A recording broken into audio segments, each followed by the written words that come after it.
think I've shown this before, but I will show it again.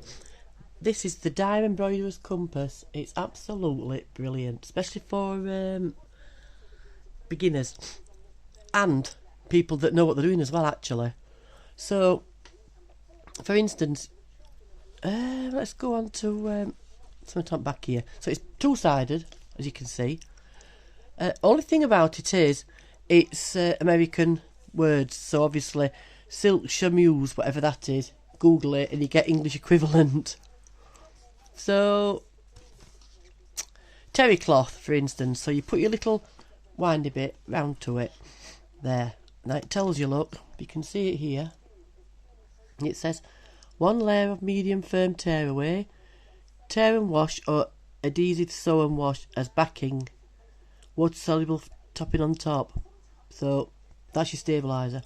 It also gives you your needles. Now it does say ballpoint here, light ballpoint. I've never used a ballpoint needle in machine embroidery, and I've always got good results. So there you go. So 7511 I use mostly. And hoop with dissolvable tear and wash or adhere to adhesive sew and wash. Remove large pieces and wash and dissolve. So that's saying what to do. So you hoop it with dissolvable tear and wash. So in other words, it's saying water soluble stabiliser hoop it with to do towels. Yeah, you can, because then you've got nothing on the back.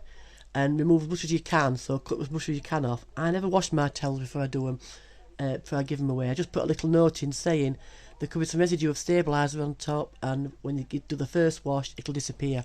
So that's what I do. So again, look, pile fleece, turn that. Again, medium, can you see it?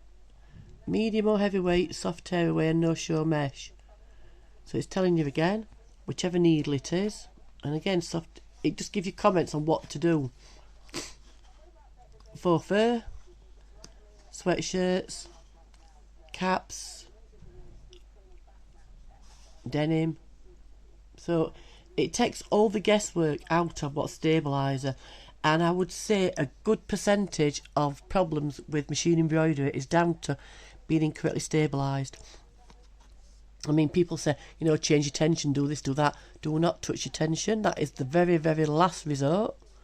Because it's more often than not your stabiliser or your machine threaded properly or your bobbin's in wrong. So that's the Dime Embroiderer's Compass. I think it's only about 20 plus pounds.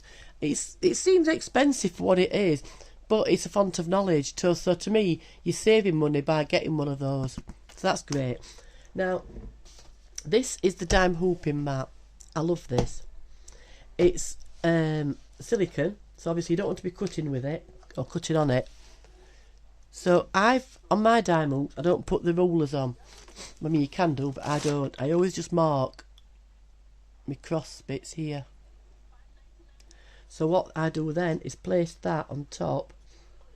I don't know if you can see now, the camera's showing, but you can see your cross hatch through it. Can you see? Yeah, you can.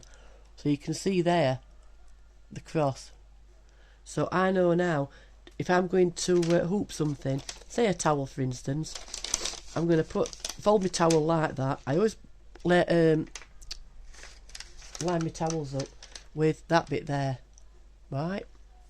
So I'll do that across the middle like that, line it up at the bottom, and then just go straight across, and that then will hoop the towel perfectly. And these 4x4 hoops, sticky hoops, are absolutely brilliant for your cubbies.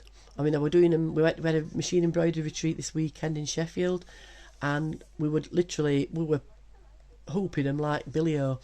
But I always put that way around and hoop it with the head there, so when you've done, turn your design obviously, and your little roadkill's upside down with its legs coming this way.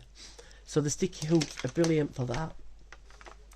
They're also great for towels, and they're good for clothing actually. Now they always say if you wear it don't tear it.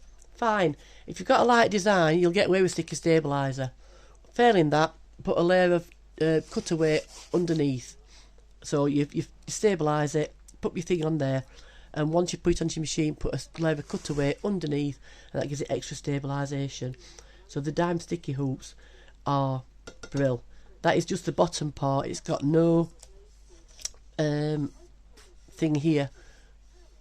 What do you call it? No felt here, whereas the normal hoops have, and obviously they've got the dime magnetic bit on the top, whereas the sticky hoop hasn't. So that's just 3 of the dime products that's available on Machine Embroidery's web page. If you go into the Facebook page, Dime Machine Embroidery, and the link's on there. I'll try and pop a link on the YouTube as well. So that's me done. Have a good day.